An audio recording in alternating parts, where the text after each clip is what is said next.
Bonjour. Alors, j'ai reçu ce matin une personne qui vient pour de l'hypertension et qui veut chercher, en fait, entre guillemets, comment pouvoir prendre en charge cette hypertension, en sachant que le médecin lui a dit, allez voir une diététicienne, je ne vais pas vous donner des médicaments tout de suite, etc. Et puis, au cours de la rencontre, je vois que elle m'a amené un bilan sanguin, donc on va pouvoir le regarder ensemble. Je vous rappelle qu'en tant que naturopathe, vous n'avez pas le droit de regarder un bilan sanguin. C'est pas que vous n'avez pas le droit, c'est que vous n'êtes pas capable de l'interpréter. Je me permets de le faire parce que je suis infirmière anesthésiste et que donc j'ai appris à le faire. Mais en tant que naturopathe, vous n'avez pas les compétences pour le faire. Je ferme la parenthèse. Donc le bilan sanguin, on va en parler après. Elle vient pour de l'hypertension. Et puis, au cours donc de notre rencontre, elle fait de la rétention d'eau, notamment à certains moments de l'année, mais une belle grosse rétention d'eau.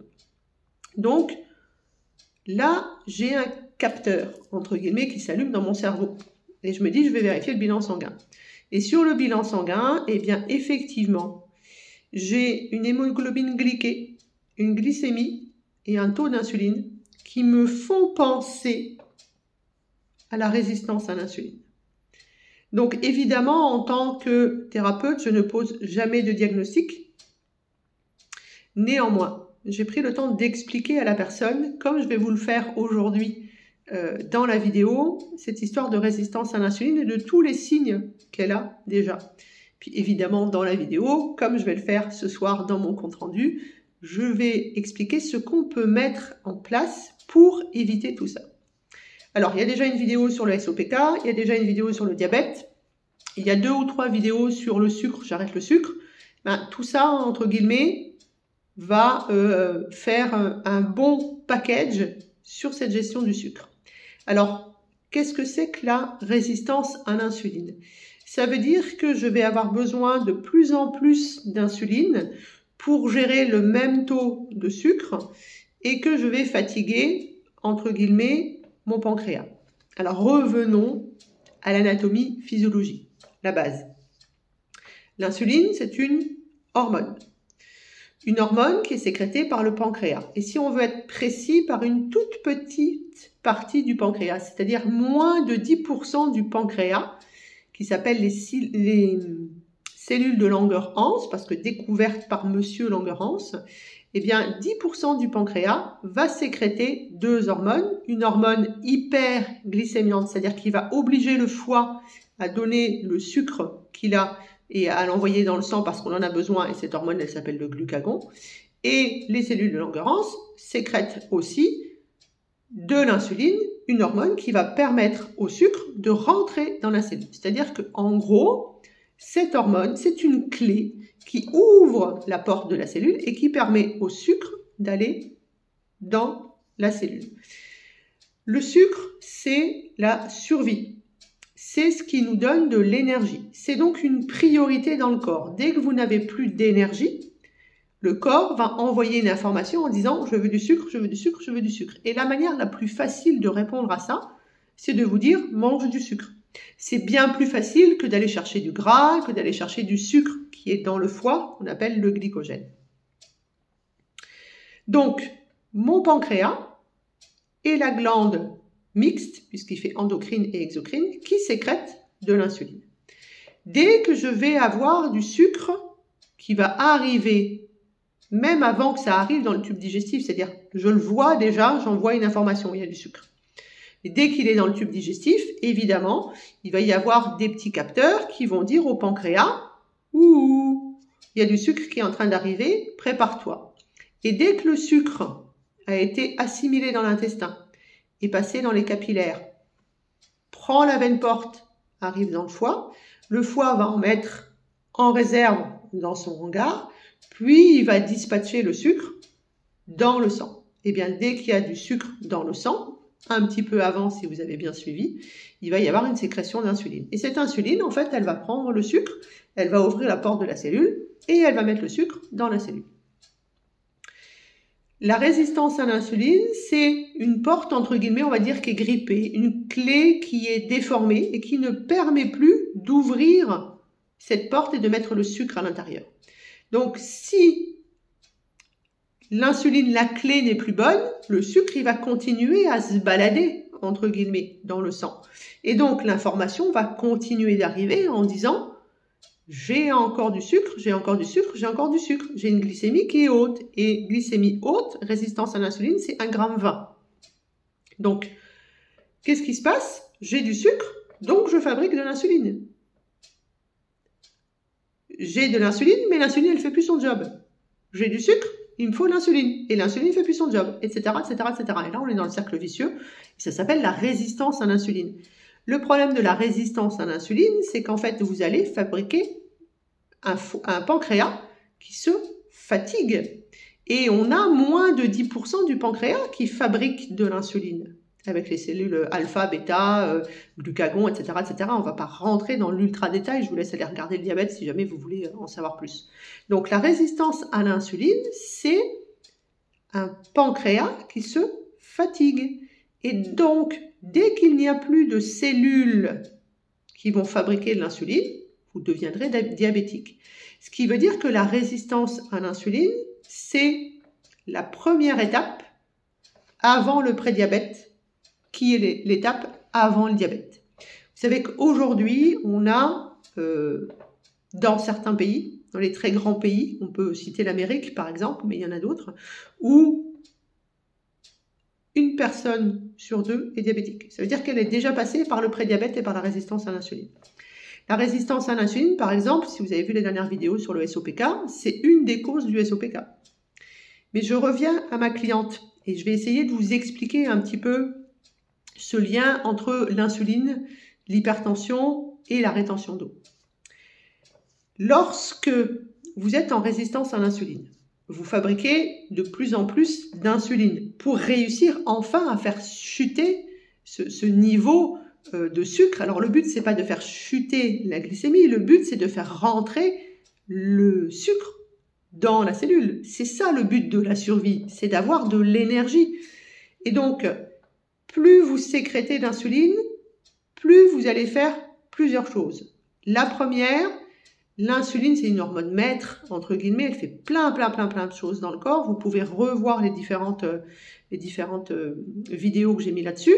Mais la première, c'est que l'insuline, elle augmente la lipogénèse. Qu'est-ce que ça veut dire? Lipo, c'est gras, génèse, création d'œufs. Quand vous avez trop de sucre, on va en prendre un petit peu, on va faire de l'ATP, et le reste, on en met un petit peu dans le foie, mais là c'est pareil, le hangar, il n'est pas à taille extensible, et le reste, l'insuline, va la mettre en réserve sous forme de triglycérides, c'est-à-dire de gras. Et là aussi, vous allez voir qu'il y a gras et gras. Il y a du bon gras, entre guillemets, et du mauvais gras, en tout cas physiquement dans le corps. On en reparlera à la fin, si j'y pense, si ma petite cervelle est OK avec ça. Donc, l'insuline, première chose, création de gras, de triglycérides. Donc, vous pouvez déjà aller voir sur votre bilan sanguin le chiffre de vos triglycérides. Ensuite, l'insuline, et notamment on en a parlé dans les SOPK, elle a un lien très étroit avec la testostérone. Plus j'ai d'insuline, plus je vais avoir de testostérone. Chez la femme, bien sûr. Chez l'homme, c'est un petit peu différent. Mais ensuite, on a un lien très étroit avec la rétention de sel. Plus j'ai d'insuline qui circule dans le sang, plus je retiens le sel, plus je fatigue mes reins. Si je retiens le sel, je fais de la rétention sodée, ça s'appelle, je fais de l'œdème. Et plus je retiens le sel, plus je fais de l'hypertension. Le premier traitement, entre guillemets, la première prise en charge de l'hypertension par le médecin, c'est de vous mettre en régime sans sel. Donc, vous voyez, j'ai chez ma consultante de l'hypertension, de la rétention sodée qui du coup donne l'hypertension, donc qui lui fait faire des œdèmes. Et sur le bilan sanguin, j'ai une hyperglycémie, on est à 1,42. J'ai un chiffre d'insuline qui est très haut. J'ai des triglycérides qui sont très hauts aussi. Donc là, je me dis, il est temps de mettre en place une alimentation, évidemment, en adéquation. Mais qu'est-ce qui va être le plus important pour gérer la résistance à l'insuline, avant de penser à toutes ces autres techniques. Il y en a déjà qui sont en train de penser chrome, zinc, berbérine, machin, etc. Tout ce qu'on a dit dans la vidéo du SOPK. Qui est le plus gros consommateur de sucre? 1. La caboche. Deuxième consommateur de sucre, les muscles. Donc, première chose à mettre quand vous avez des signes de résistance à l'insuline. Je vous en ai déjà donné 3, je vous en donnerai d'autres. On va faire de l'activité physique. Parce que ce sucre qui se balade dans le sang, il va être utilisé par vos muscles. Et du coup, le taux de sucre dans le sang va diminuer et le pancréas va naturellement arrêter de sécréter de l'insuline puisque le taux de sucre dans le sang diminue. Il n'a plus aucune raison de travailler. En gros, si on veut la faire simple, bougez-vous. Et on va gérer la résistance à l'insuline comme ça. Évidemment, on va rajouter d'autres choses.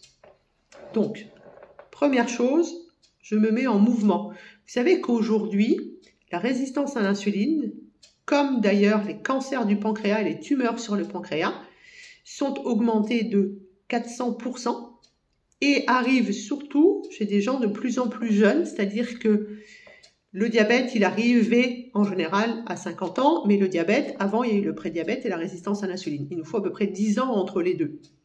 Donc ça veut dire qu'à partir de 40 ans, il y avait la résistance à l'insuline. Aujourd'hui, les derniers chiffres des différentes recherches, c'est pour ça, vous vous souvenez toujours, publications médicales, etc., etc., vous avez tous les chiffres qu'il vous faut. Eh bien, aujourd'hui, à partir de 25 ans, on est en résistance à l'insuline. Pourquoi? Parce qu'on est dans une société qui est sédentaire. On est assis à notre bureau, on est assis devant la télé le soir, on est assis devant nos écrans, on fait du téléphone, on se fait livrer, on fait même plus nos courses, on fait plus d'activité physique parce qu'on est hyper urbain, entre guillemets. Donc, on prend le métro, on prend le taxi, on prend machin, on ne fait plus rien, on n'est même plus capable de marcher un petit peu. Donc, première chose, sédentarité. C'est clair. Ça fait ça. Deuxième chose, la malbouffe. C'est-à-dire qu'aujourd'hui, malheureusement, on se fait livrer, mais on se fait livrer de la merde. On se fait livrer de l'ultra transformé, où la base de l'ultra transformation, c'est du sucre. Où on va grignoter en permanence. Parce que le problème de la résistance à l'insuline, c'est un des signes d'ailleurs, un supplémentaire que je vais vous donner, c'est qu'on a toujours faim. Pourquoi? Parce que le sucre, c'est la survie. J'ai besoin de créer de nouveau de l'insuline, donc il me faut du sucre. Et donc je demande. Mais surtout, le corps, il veut du sucre pour avoir de l'énergie. Vous êtes en hyperglycémie, mais ce sucre-là, il ne rentre pas dans la cellule.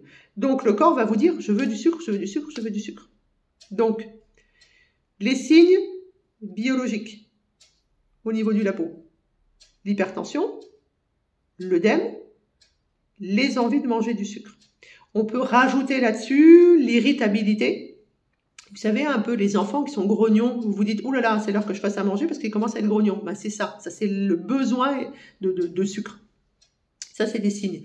Autre signe, on va avoir ce qu'on appelle la caramélisation. Donc la caramélisation, elle se voit au niveau de la peau. Alors, rien à voir avec les taches de soleil liées au masque de grossesse, etc. Non, au niveau des plis.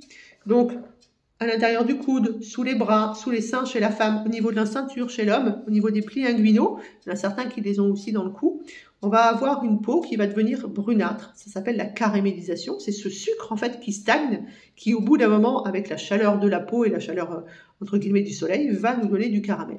Voilà. Ça, ce sont des signes de résistance à l'insuline.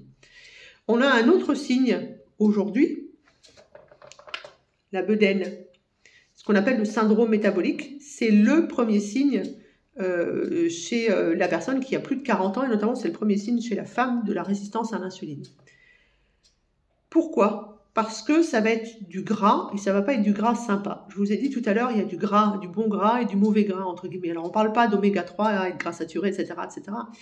Là, lorsque vous avez ici un ventre qui est dur, c'est-à-dire que vous ne pouvez pas le prendre. Vous voyez, moi j'ai un petit pneu ici, je peux le prendre, il bouge un peu.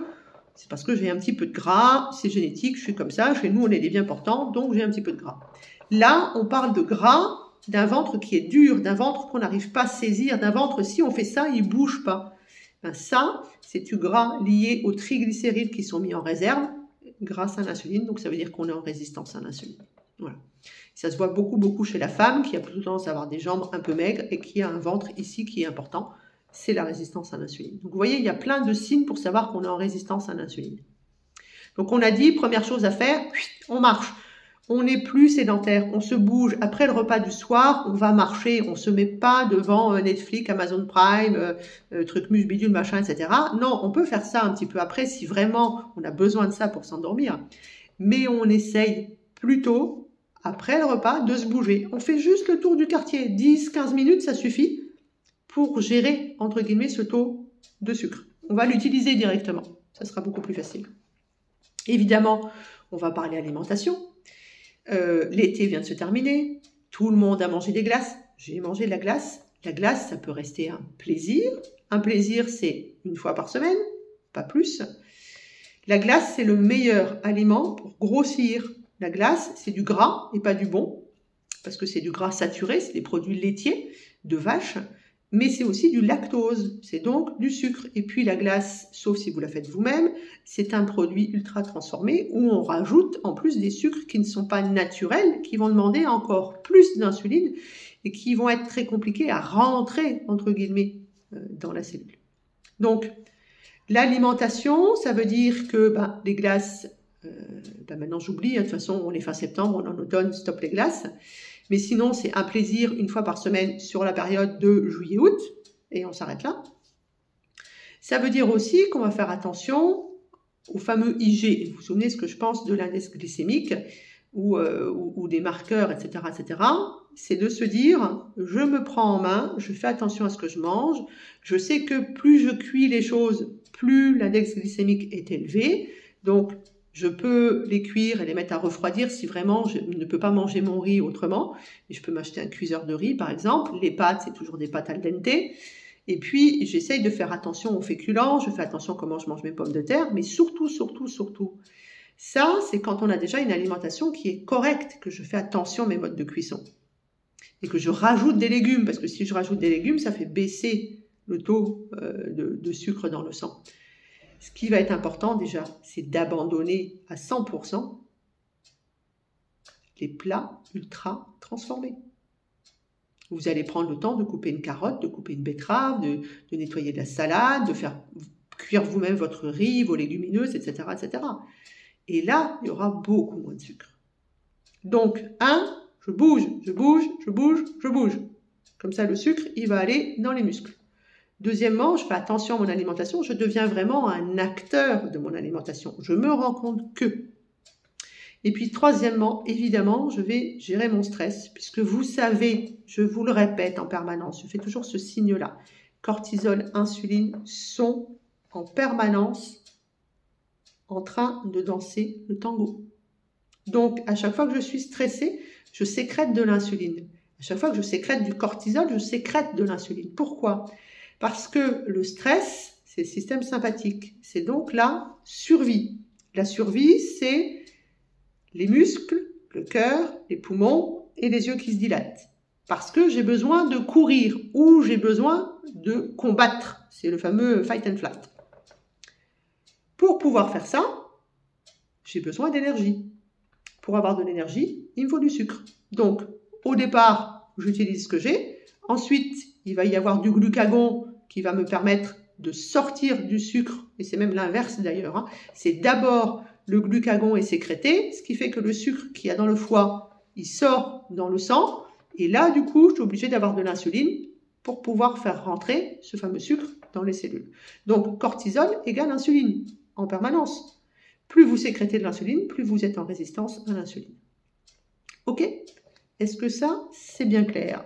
Ça s'appelle la résistance à l'insuline. La résistance à l'insuline, c'est le signe avant le prédiabète. Donc, vous avez un super médecin traitant, vous pouvez faire une prise de sang. Donc, vous allez demander évidemment la glycémie.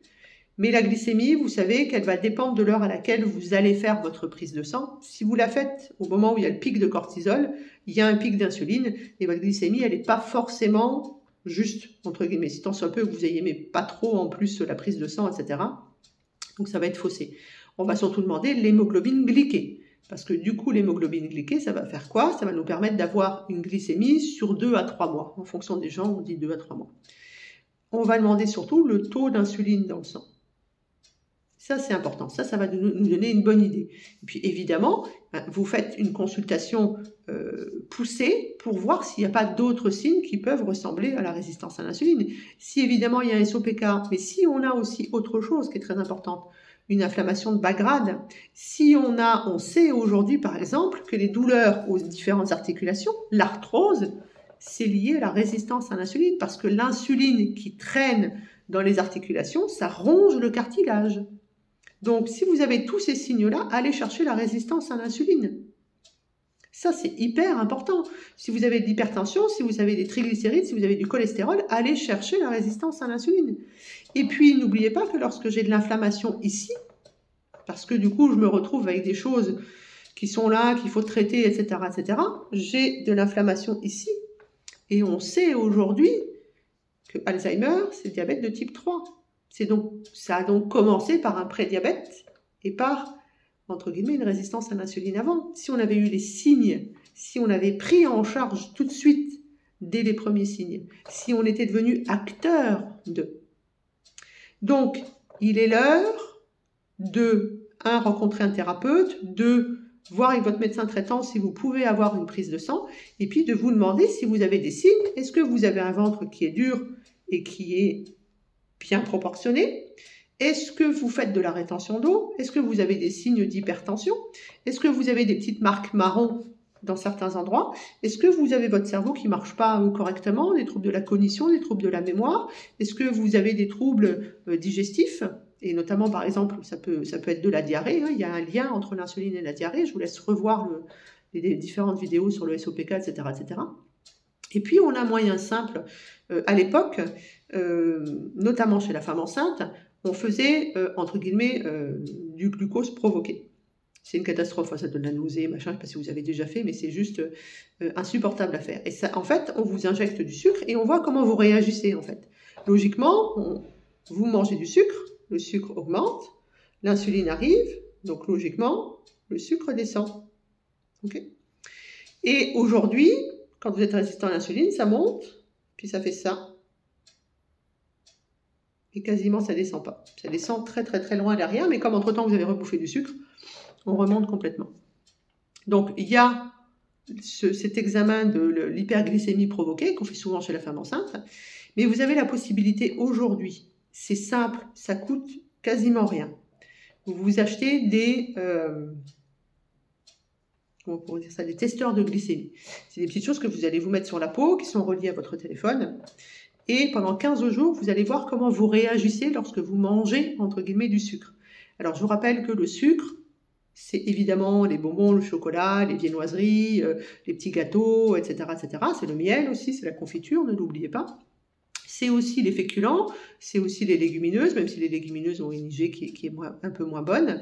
C'est aussi l'alcool, c'est aussi les sodas, c'est l'ultra-transformation, etc., etc. Et bien donc, en fait, on va avoir pendant 15 jours, et le mieux c'est de noter ce que vous avez mangé pendant ces 15 jours, on va voir comment en fait votre glycémie et votre, entre guillemets, réagit à ce que vous mangez et à l'insuline. Alors évidemment, vous n'achetez pas un truc qui vient de l'autre bout du monde et qui n'est pas agréé, entre guillemets, pour l'homme. Vous faites bien attention à ce que vous achetez. Et puis, vous vérifiez comment vous réagissez. Est-ce que vous êtes irritable? Est-ce que vous avez du ventre? Est-ce que vous avez envie de manger du sucre? Tout ça, c'est des signes. Hein. On n'est pas obligé d'attendre l'hypertension, etc., etc. La résistance à l'insuline, c'est avant le prédiabète et juste avant le diabète. Vous avez entendu, 1 personne sur 2 est diabétique aujourd'hui. Dans les grands pays. Chez nous, on n'est encore pas à ça. On est à 0,7 ou 0,8 si mes souvenirs sont bons.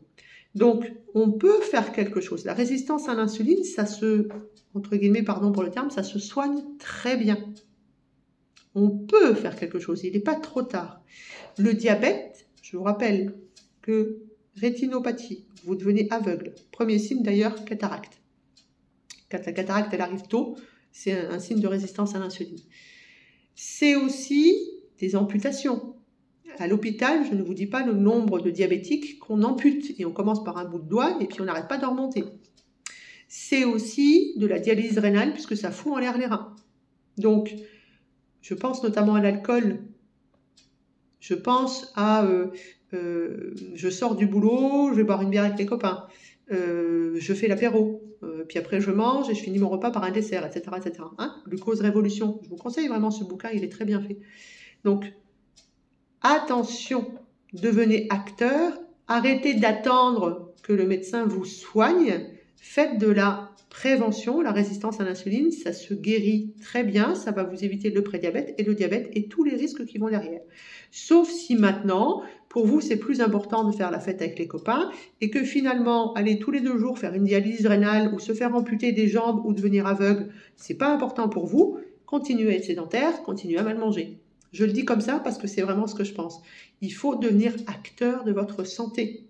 Donc, prenez la peine d'aller voir un thérapeute, prenez la peine de voir votre médecin, faites une prise de sang, discutez-en avec lui, et puis allez voir quelqu'un qui vous aide à gérer, à comprendre, en fonction de votre vie privée ou votre vie professionnelle, quelle activité physique vous faites. Est-ce que vous êtes stressé? Ça veut dire, est-ce que, du coup, vous sécrétez beaucoup d'insuline? Est-ce que vous mangez bien ou pas? Qu'est-ce que vous devez manger en fonction de vous? Quelque chose d'ultra personnalisé. Et on se fait plaisir, une fois par semaine max, et on apprend ce qui est bon pour nous. Et comme ça, plus de résistance à l'insuline. Allez, on y va ?